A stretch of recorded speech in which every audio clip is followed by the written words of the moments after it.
بسم الله الرحمن الرحيم. السلام عليكم ورحمة الله وبركاته. إن الحمد لله نحمده ونستعينه ونستغفره ونعوذ بالله من شرور أنفسنا ومن سيئات أعمالنا. من يهده الله فلا مضل له ومن يضلل فلا هادي له. أشهد أن لا إله إلا الله وحده لا شريك له وأشهد أن محمدا عبده ورسوله لا نبي ولا رسول بعده. وقال تبارك وتعالى في القرآن العظيم: أعوذ بالله من الشيطان الرجيم. بسم الله الرحمن الرحيم. ألف لام ميم. ذلك الكتاب لا ريب فيه هدى للمتقين الذين يؤمنون بالغيب ويقيمون الصلاة ومما رزقناهم ينفقون. Para hadirin kaum muslimin dan muslimat sidang jamaah subuh, pertama-tama dan yang paling utama, segala puji dan syukur sama-sama kita panjatkan kepada Allah Subhanahu wa taala,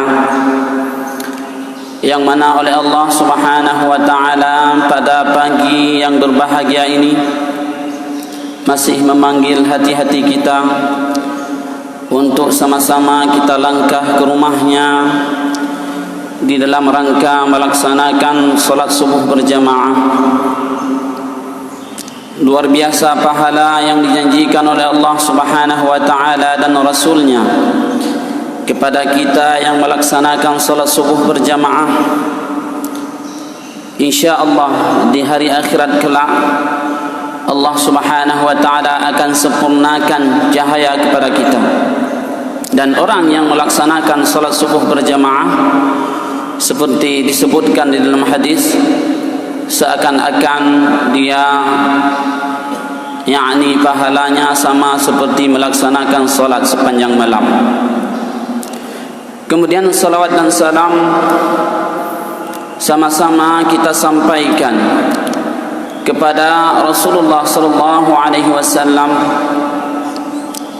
dan juga kepada keluarga, kepada sahabat beliau, juga kepada para ulama, baik ulama mutaqaddimin yaitu ulama yang dileh, ataupun ulama mutaakhirin yaitu ulama yang dino, serta kepada ulama-ulama yang mu'tabar dan juga ulama-ulama mujtahid yang mana mereka merupakan pewaris Rasulullah sallallahu alaihi wasallam di dalam menyampaikan Islam kepada kita. Tanpa bantuan para ulama di dalam menyampaikan risalah Islam, mungkin pada hari ini kita tidak memahami apa itu namanya Islam.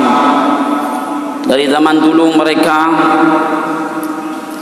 daripada negeri Arab, daripada Yaman, mereka datang ke Nusantara. Kadang-kadang mereka meninggalkan istri mereka, meninggalkan keluarga mereka demi untuk menyebarkan Islam, sehingga Islam sampai ke negeri kita. Kemudian kata-kata ta'zim bulan tuan kepada Al-Mukarram Imam Syekh Masjid Syuhada Menggudung, kepada pengurus masjid, kepada panitia masjid, kepada hadirin kaum muslimin dan muslimat yang sudah berhadir pada subuh yang mulia ini. Mudah-mudahan kita semua dimuliakan oleh Allah Subhanahu wa taala. Mungkin 2 hari ataupun beberapa hari yang lalu kita memperingati hari Isra Mi'raj, yaitu di mana Rasulullah sallallahu alaihi wasallam pada malam tersebut dijemput oleh Allah Subhanahu wa taala untuk menerima salat 5 waktu. Kalau kita perhatikan, kalau kita lihat, banyak syariat-syariat yang mana oleh Allah Subhanahu wa taala langsung menyuruh malaikat Jibril untuk menurunkan syariat tersebut kepada Rasulullah sallallahu alaihi wasallam. Contohnya seperti puasa, haji dan juga ibadah-ibadah yang lain. Namun tidak pada yang namanya salat, Allah Subhanahu wa taala langsung menjemput ataupun menyuruh Rasulullah sallallahu alaihi wasallam untuk bertemu Allah Subhanahu wa taala di Sidratul Muntaha untuk menerima salat 5 waktu. Ini artinya betapa pentingnya salat di dalam kehidupan kita. Maka kalau kita baca Al-Quran setelah surah Al-Fatihah, kemudian surah Al-Baqarah, di awal-awal surat Al-Baqarah itu Allah Subhanahu wa taala menyebutkan seperti yang saya bacakan tadi, Alif Lam Mim, Dzalikal kitabu la raiba fi. Itulah kitab, yakni Al-Quran, la raiba fihi, tidak ada keraguan padanya. Hudan lil muttaqin, menjadi petunjuk bagi orang-orang yang bertakwa. Siapakah mereka yang bertakwa? Alladzina yu'minuna bil ghaibi, orang-orang yang beriman kepada yang gaib, walaupun tidak bisa dipandang oleh mata, dan dia hanya bisa diimani dengan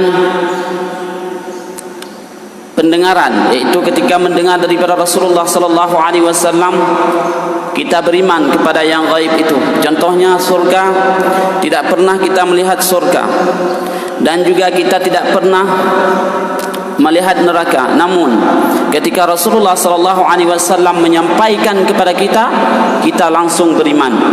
Itulah yang dinamakan dengan sam'iyat, yaitu sesuatu yang tidak bisa dipandang oleh mata, namun ketika kita mendengar, kita bisa membayangkan bagaimana indahnya surga tersebut. Maka walaupun kadang-kadang di dunia ini kita pernah mendengar buah-buahan di surga, contohnya buah apel, buah anggur dan sebagainya, tapi itu hanya sebagai contoh. Di akhirat kelak ketika kita masuk ke dalam surga, buah apel di sana itu jauh lebih enak, buah anggur yang ada di sana jauh lebih enak daripada di dunia ini. Laisa fil jannah mimma fid dunya illa al asma', dipegah oleh Ibnu Mas'ud. Yang ada di surga itu, ya, kalau kita dengar di dunia ini itu nama sahaja. Artinya begini, ya, nama-nama yang ada di dunia itu, contohnya buah-buahan yang ada di dunia itu kita tahu nama, namun rasanya di akhirat kelak tidak sama. Di sana jauh lebih besar. Itulah nikmat Allah Subhanahu wa taala yang diberikan kepada orang-orang yang bertakwa. Alladzina yu'minuna bil ghaib. Orang yang bertakwa itu adalah orang yang beriman kepada yang gaib, walaupun tidak bisa dilihat, namun imannya tetap percaya terhadap apa yang diberitahukan oleh Rasul, yang diberitahukan oleh Allah Subhanahu wa taala. Kemudian wa yuqimunas shalah, yaitu melaksanakan salat. Ciri-ciri orang yang beriman, dia tidak pernah meninggalkan salat. Ciri-ciri orang yang bertakwa, dia tidak pernah meringan-ringankan salat. Karena orang yang meringan-ringankan salat termasuk dalam golongan orang-orang yang mendustakan agama. Seperti Allah Subhanahu wa taala sebutkan di dalam surah Al-Ma'un, ara'aita alladhi yukadzibu bid-din fadzalika alladhi yad'u'ul yatim wa la yahuddu 'ala ta'amil miskin fawailul lil musallin. Celaka bagi orang-orang yang salat. Yang bagaimana? Orang yang salat kok bisa celaka? alladzina hum 'an salatihim sahun, yaitu orang yang meringan-ringankan salat, artinya tidak melaksanakan salat tepat pada waktunya. Karena Rasulullah sallallahu alaihi wasallam menyatakan sebaik-baik amal ilallah adalah as-salatu ala waktiha, yaitu salat di awal waktunya. Agar kita tidak termasuk dalam golongan orang-orang yang meringan-ringankan salat, tidak termasuk dalam golongan orang-orang yang mendustakan agama, marilah kita sama-sama melaksanakan salat di awal waktunya secara berjamaah. Alladzina yuqimuna as-salah, yaitu orang-orang yang mau menegakkan salat. Wa mimma razaqnahum yunfiqun, dan apabila Allah Subhanahu wa taala memberikan harta kepadanya, dengan harta tersebut dia infak di jalan Allah Subhanahu wa taala tanpa ada rasa takut sedikit pun, karena dia yakin bahawa Rasulullah sallallahu alaihi wasallam telah menyebutkan, ma naqasa malun min sadaqah, sungguh tidak akan berkurang harta kalau kita bersedekah, dan sedekah itu bisa menyembuhkan kita dari segala penyakit. Maka Rasulullah SAW juga menyebutkan, da'u mardakum bisedekah, obatilah penyakit, tapi obat penyakit bisedekah, yaitu dengan kita bersedekah. Ini banyak sekali ya, banyak sekali cerita-cerita yang mana kadang-kadang orang itu sakit, terus Penang ijak mubat, hana cik melupa ubat. Namun pada suatu hari orang yang sakit tersebut datang kepada seorang imam dan bertanya kepada imam ini, saya sudah lama sakit, sudah berobat sampai ke luar negeri, tapi obatnya belum saya temukan, hana pulih-pulih sampai nuhat. Maka imamnya memerintahkan kepada orang yang sakit tersebut agar banyak bersedekah. Maka dia amalkan sedekah, dengan izin Allah Subhanahu wa taala penyakitnya berkurang. Dengan izin Allah Subhanahu wa taala penyakitnya itu sembuh tetap. Itulah kelebihan kita bersedekah. Intinya dalam ayat ini adalah alladzina yuqimuna shalah, yaitu orang-orang yang mau menegakkan salat. Maka as-salatu imaduddin, salat itu adalah tiang agama. Dengan sebab itu Allah Subhanahu wa taala memerintahkan Rasulullah sallallahu alaihi wasallam untuk langsung bertemu dengan Allah Subhanahu wa taala, menerima salat lima waktu. Pada asalnya salat ini 50 waktu. Ketika Allah Subhanahu wa taala memberikan salat 50 waktu kepada Nabi Muhammad sallallahu alaihi wasallam, Nabi Muhammad turun bertemu dengan Nabi Musa alaihissalam pada langit yang ke-6. Ditanya oleh Nabi Musa, wahai Muhammad, apa yang diperintahkan oleh Allah kepada kita?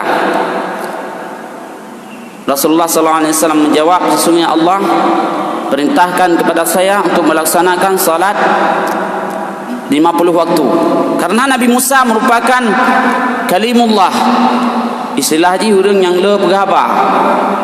Kalimullahnya adalah orang yang senantiasa berbicara dengan Allah Subhanahu wa taala, yaitu Nabi Musa alaihissalam. Nepegah pada Nabi Muhammad punya 50 hote. Nyan baik ilai umat kata, umat kamu macam yang tiga-tiga yang raya badan yang haik kamu laksanakan. Sekarang pulang. Laki kurang Allah Subhanahu wa taala.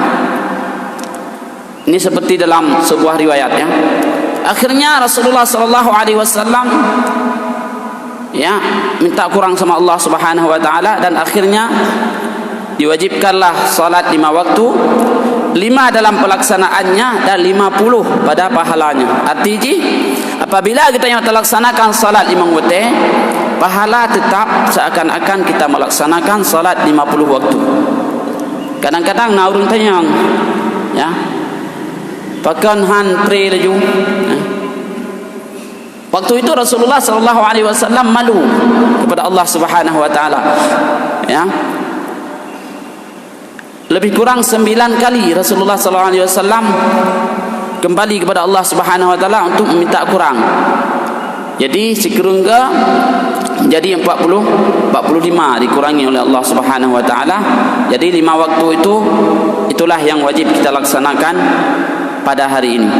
Maka para ulama menyebutkan yaitu besar sekali dosa orang yang meninggalkan salat. Maka dalam sebuah hadis Rasulullah SAW menyebutkan, man taraka as-salah 'amidan faqad kafara jihadan. Barang siapa meninggalkan salat dengan sengaja, maka sungguh dia sudah kafir jihara, dengan benar-benar. Maka Imam Ahmad radhiyallahu anhu mengatakan, orang yang tidak melaksanakan salat, dia itu harus dibunuh. Kenapa? Karena sudah murtad. Artinya menurut pendapat Imam Ahmad, orang yang meninggalkan salat, dia itu sudah murtad, maka harus dibunuh. Kenapa? Karena orang murtad itu disuruh bunuh oleh Rasulullah sallallahu alaihi wasallam. Maka dalam sebuah hadis Rasulullah sallallahu alaihi wasallam mengatakan, orang yang layak dibunuh itu hanya ada dua. Ya. Yang pertama adalah orang yang membunuh. Kemudian at-tariku lidinihil mufariqul jamaah, yaitu orang-orang yang meninggalkan agamanya karena murtad. Dan ada juga yang lain, dia dibunuh karena memang melaksanakan ataupun melanggar perintah Allah Subhanahu wa taala. Contohnya seperti orang berzina yang mana dia sudah menikah, itu harus dirajam sampai mati. Para hadirin kaum muslimin dan muslimat rahimakumullah. Tapi dalam mazhab Imam Asy-Syafi'i, beliau mengatakan orang yang tidak salat juga harus dibunuh. Namun disuruh dulu untuk bertobat selama 3 hari. Bertobat selama 3 hari, kita lihat nanti mau ataupun tidak dia melaksanakan salat. Kalau sekiranya tidak mau juga, maka menurut mazhab Imam Asy-Syafi'i, orang itu harus dihukum.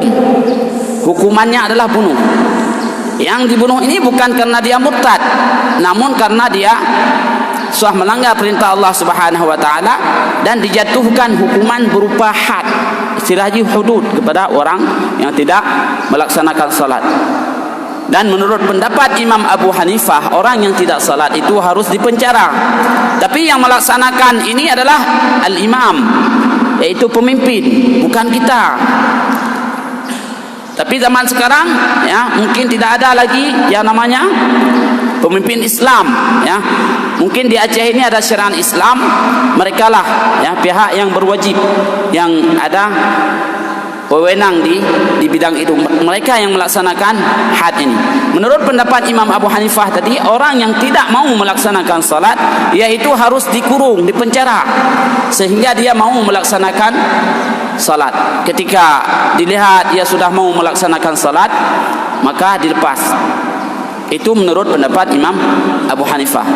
Tapi di zaman sekarang ini kita lihat, mungkin di sini insyaallah kita semua sudah melaksanakan salat.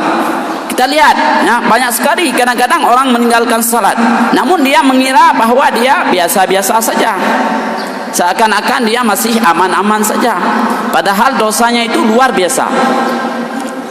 Bahkan para ulama mengatakan orang yang meninggalkan salat ini dosanya lebih besar daripada berzina, dosanya lebih besar daripada main judi. Kenapa? Karena melanggar perintah, dosanya itu lebih besar daripada melaksanakan larangan. Iblis dulu, ketika Allah Subhanahu wa taala perintahkan kepada iblis untuk sujud kepada Nabi Adam, dia tidak mau sujud. Kenapa? Karena dia melanggar perintah Allah Subhanahu wa taala. Ketika seseorang melanggar perintah Allah, maka dia seakan-akan ada sifat namanya kibir, sifat membantah. Lagi keju lima tu nah. Hai no kajak sekolah, hai lenjai. Itu seakan-akan kita bantah perintah. Namun kalau dilarang, wahai anakku, ya, janganlah kamu keluar rumah karena sekarang lagi merebak ataupun menyebar virus corona contohnya. Tapi sembunyi-sembunyi dia keluar. Itu artinya dia masih ada rasa takut di dalam hatinya. Begitu juga Allah Subhanahu wa taala ketika memerintahkan kepada seseorang untuk melaksanakan salat, wa yuqimunas shalah, di awal-awal surah Al-Baqarah. Yaitu di awal-awal Al-Quran itu Allah Subhanahu wa taala telah memerintahkan wa yuqimunas shalah, melaksanakan salat. Namun kadang-kadang tetap tidak mau melaksanakan salat. Itu artinya dia seakan-akan membantah Allah Subhanahu wa taala. Hana lonjak temi. Namun wala taqrabuz zina, ketika Allah Subhanahu wa taala melarang seseorang untuk berzina, kadang-kadang nasyid yang mengambil kesempatan, artinya masih ada rasa takut di dalam hatinya. Ini bukan arti kita menyuruh orang untuk berzina, bukan. Ini adalah perbandingan yang mana ketika seseorang melanggar perintah Allah Subhanahu wa taala, maka dosanya lebih besar. Disebabkan dirinya itu, dalam hatinya itu ada sifat, yaitu sifat membantah, sifat membangkang, sifat kibir, seakan-akan lebih hebat urangnya daripada Allah Subhanahu wa taala. Para hadirin kaum muslimin dan muslimat rahimakumullah. Ada seorang imam, Syekh Zainuddin Al-Malibar, dalam kitabnya Irsyadul Ibad, beliau mengatakan orang yang meninggalkan salat ini, Allah Subhanahu wa taala akan mengazab orang tersebut 15 bentuk. 6 waktu di dunia, 3 waktu sedang sakaratul maut, 3 lagi waktu di dalam kubur, dan 3 lagi nanti ketika dibangkitkan di mahsyar. Adapun 6 bentuk azab di dunia, adapun 6 bentuk siksaan waktu di dunia, yang pertama sekali Allah Subhanahu wa taala akan mencabut keberkahan umurnya. Jadi orang yang hantim sembahyang, pertama sekali Allah Subhanahu wa taala akan mencabut keberkahan umur orang tersebut. Seakan-akan udip di dalam dunia orangnya tidak merasakan apa-apa, seakan-akan hatinya kosong, seakan-akan hampa. Ya. Itu yang pertama. Yang kedua, Allah Subhanahu wa taala akan cabut pada orang yang tidak mau melaksanakan salat, yaitu tanda-tanda kesalihan ataupun nur yang ada di wajahnya.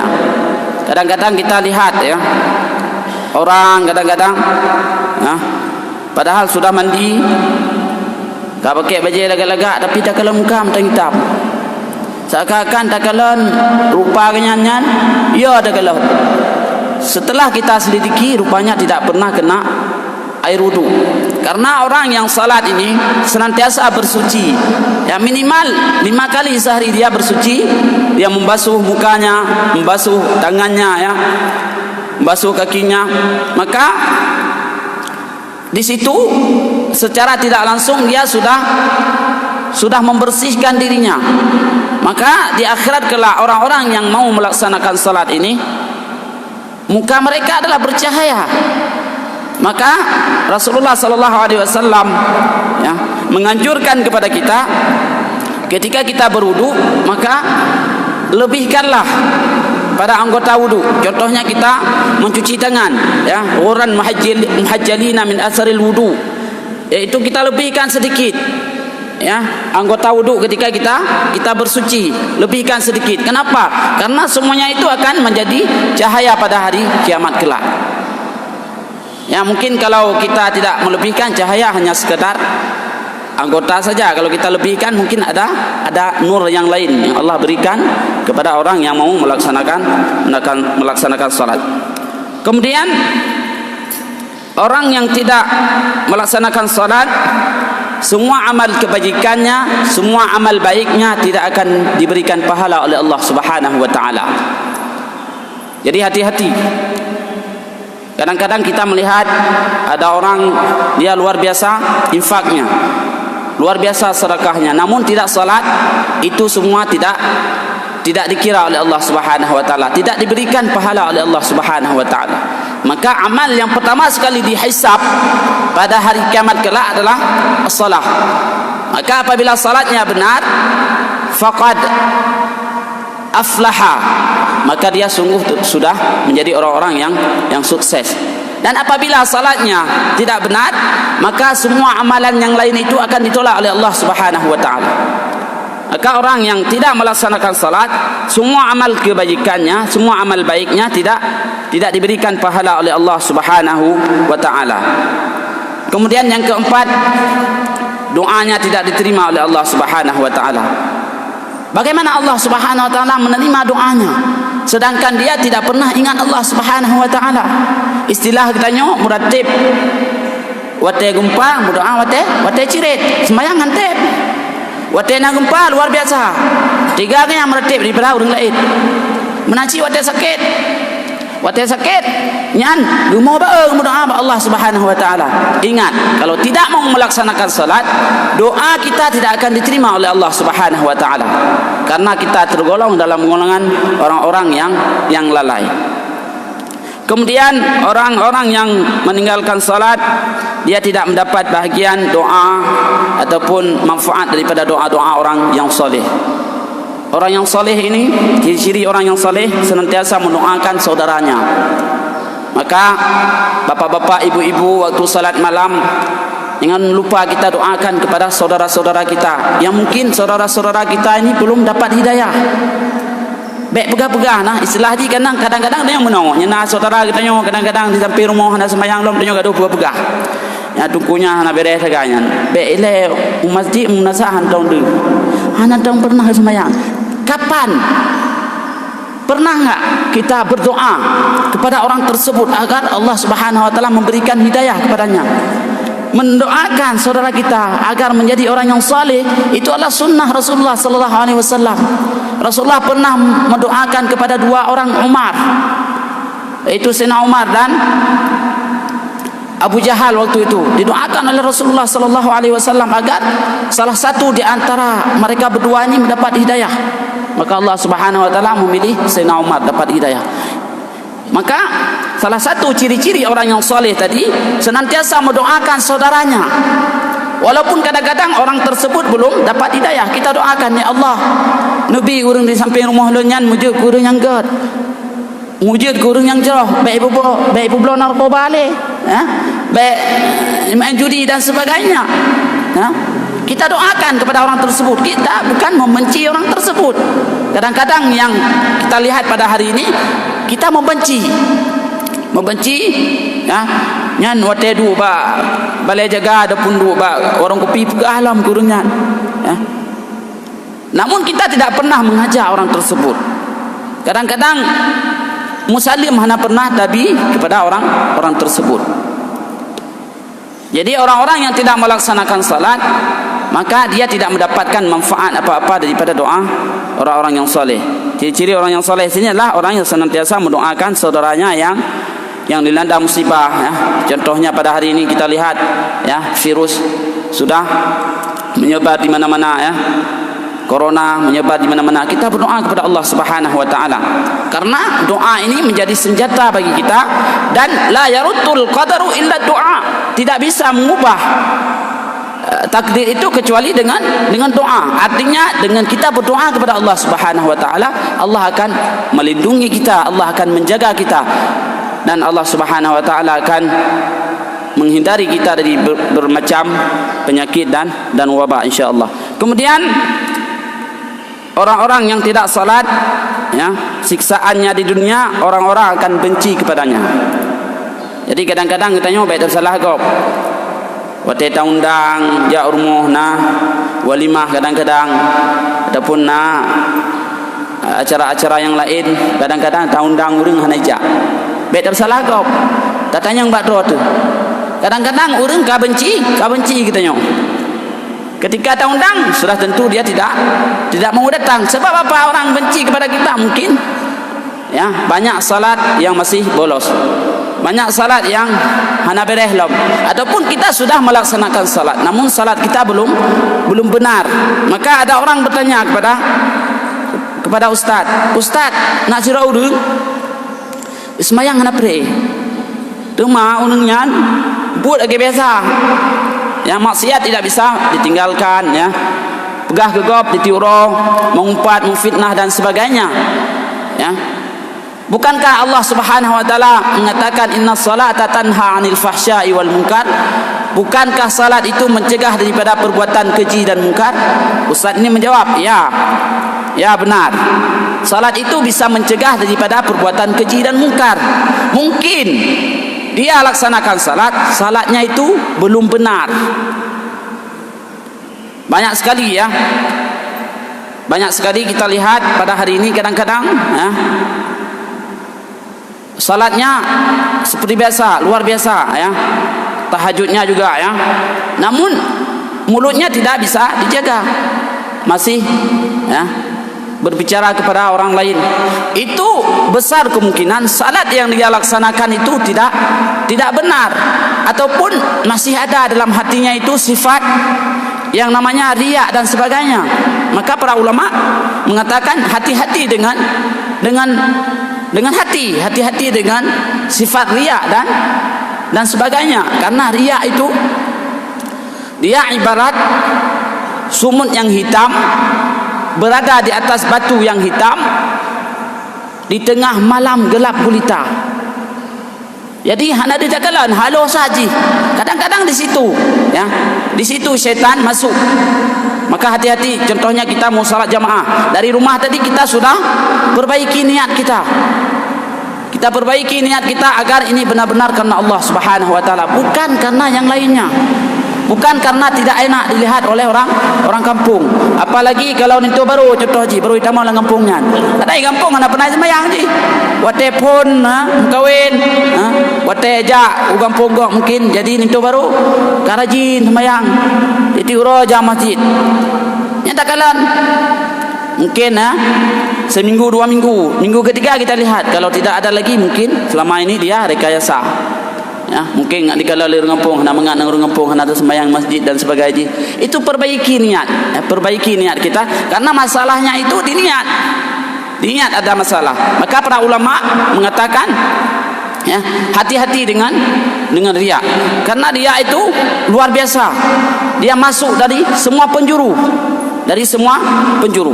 Para hadirin kaum muslimin dan muslimat rahimakumullah. Itu adalah siksaan bagi orang-orang yang tidak melakukan salat waktu di dunia. Ketika berada di dalam, yakni ketika dia sakaratul maut nanti, maka Allah Subhanahu wa taala akan mematikan orang tersebut dalam keadaan terhina. Kemudian orang tersebut mati dalam keadaan lapar dan juga mati dalam keadaan haus. Karena orang yang beriman ini Allah Subhanahu wa taala akan mencabut nyawanya itu dalam keadaan sangat halus ya. Itu ciri-ciri orang yang beriman. Dikatakan oleh para ulama ibarat kita menuang air ke dalam cawan, ke dalam gelas. Tak coi, tak pusah dalam gelas. Mudah sekali. Namun orang-orang yang mungkin tidak melaksanakan salat itu cukup susah ketika dia sakaratul maut nanti. Karena itu adalah siksaan daripada Allah Subhanahu wa taala. Kemudian ketika dia masuk ke dalam kubur, maka kuburnya akan sempit. Orang yang tidak melaksanakan salat ketika masuk ke dalam kubur, kuburnya itu dalam keadaan sempit. Karena Allah Subhanahu wa taala menjadikan kubur itu raudhatun min riyadil jannah wa imma ayyakuna hufratun min hufarin niran. Bisa jadi kubur itu adalah taman daripada taman-taman surga, dan bisa jadi juga dia adalah hufrah ini wadi, bisa jadi lubang daripada lubang api neraka. Kemudian orang yang tidak melaksanakan salat, kuburnya itu akan dipenuhi dengan bara api. Jadi begini ya, di dalam kubur itu walaupun yang kita lihat pada hari ini ya, seseorang tidak pernah kembali lagi ke dunia, kadang-kadang menau ya, pegah orang dalam kuburnya cukup bahagia ke. Sebab karena hanam tidur yang boleh kan, ketika ada malam kubur tidur hana boleh orangnya, artinya bahagia yang dalam kubur. Bukan seperti itu ya. Nyan urung ulo-ulo. Pegah urung jak Malaya nyan. Ciri-ciri urungnya bahagia Malaya dia hana boleh kena waceh. Nya ka bahagia dia. Menasi urung dalam malam kubur nya ka bahagia pati. Sebab karena hana boleh urungnya. Nah, yang ulo-ulo. Kita lihat orang yang tidak melaksanakan salat, kuburnya itu akan dipenuhi dengan bara api. Karena ketika Allah Subhanahu wa taala ya, ketika seseorang itu masuk ke dalam kubur, Allah akan membuka tirai. Apabila orang itu baik, maka dia langsung bisa melihat surga. Maka di sinan madang kebahagiaan, walaupun dalam utamang dalam surga. Contoh aja orang kalan film, orang kalan movie dan sebagainya. Kadang-kadang nyaga cerita bahagia kan, kalan bagaimana keindahan cerita aja dan sebagainya. Nyaman tak bahagia. Begitu juga orang ketika masuk dalam kubur, ketika diperlihatkan surga oleh Allah Subhanahu Wa Taala, di situ dia sudah merasakan betapa nikmatnya surga tersebut. Yang ada jinnya, ada anak mau pergi ke belah lain. Takalan indahnya ya. Coba kita mungkin di dunia ini ya, kita ada sebuah istana, kemudian kita bilang sama anak kita, wahai anak lun, untuk inolah tempat gata. Apabila gata karaya untuk gata akan tinggal dalam istananya. Luar biasa senang anaknya. Nya padahal anak pulang bisa jadi singa kak, kamu tinggal di minyan. Begitu ya, begitu nikmatnya. Orang yang melaksanakan salat ketika masuk ke dalam kubur nanti Allah akan langsung memperlihatkan tempatnya di surga. Namun sebaliknya, orang-orang yang tidak melaksanakan salat, kuburnya itu dipenuhi dengan bara api. Kemudian ya, Allah Subhanahu Wa Taala terus-menerus menyiksa orang tersebut karena tidak melaksanakan salat. Maka di mahsyar kelak Allah juga akan memberikan 3 azab kepada orang yang tidak melaksanakan salat. Yang pertama, Allah akan menghisap orang tersebut dengan sangat berat. Karena seseorang itu tidak akan berpindah daripada satu langkah ke langkah yang lain kecuali Allah Subhanahu Wa Taala akan tanya orang tersebut. Yang pertama sekali ditanya di akhirat kelak adalah salat. Jika benar salatnya seperti kita sebutkan tadi, maka amal yang lain semua akan diberikan pahala kepadanya. Yang semayang hana berarti amalan-amalan yang lain walaupun pahalanya segudang tidak bisa kita ambil pahala tersebut. Contoh je kayak kita nyoba tablo laptop, tablo komputer dan sebagainya. Tablo HP yang paling mahal. Password hana. Gimana cara aja dah pakai HP-nya?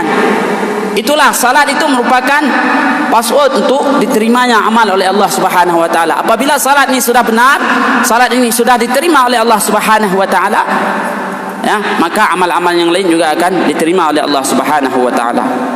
Para hadirin kaum muslimin dan muslimat sedang jemaah subuh rahimakumullah.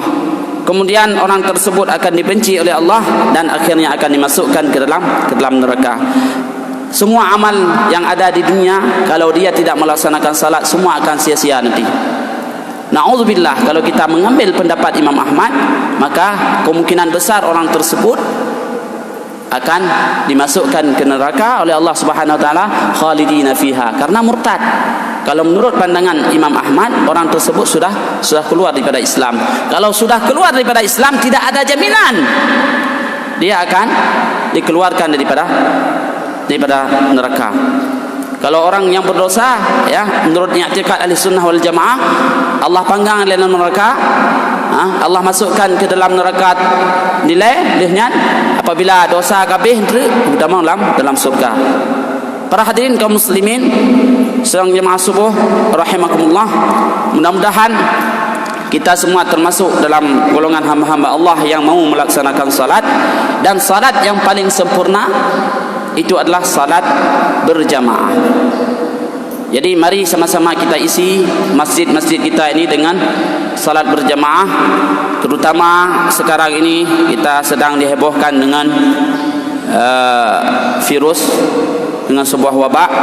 Sama-sama kita berdoa kepada Allah Subhanahu Wa Taala agar kita diselamatkan oleh Allah Subhanahu Wa Taala, agar Allah Subhanahu Wa Taala menghindarkan ataupun kembalikan virus ini kepada tempat asalnya, bukan pada tempat kita. Wallahu a'lam. Mungkin hanya ini yang dapat saya sampaikan pada pagi yang berbahagia ini. Lebih dan kurang saya mohon maaf. Aqulu qawli hadza wa astaghfirullah li wa lakum. Wassalamu alaikum warahmatullahi wabarakatuh.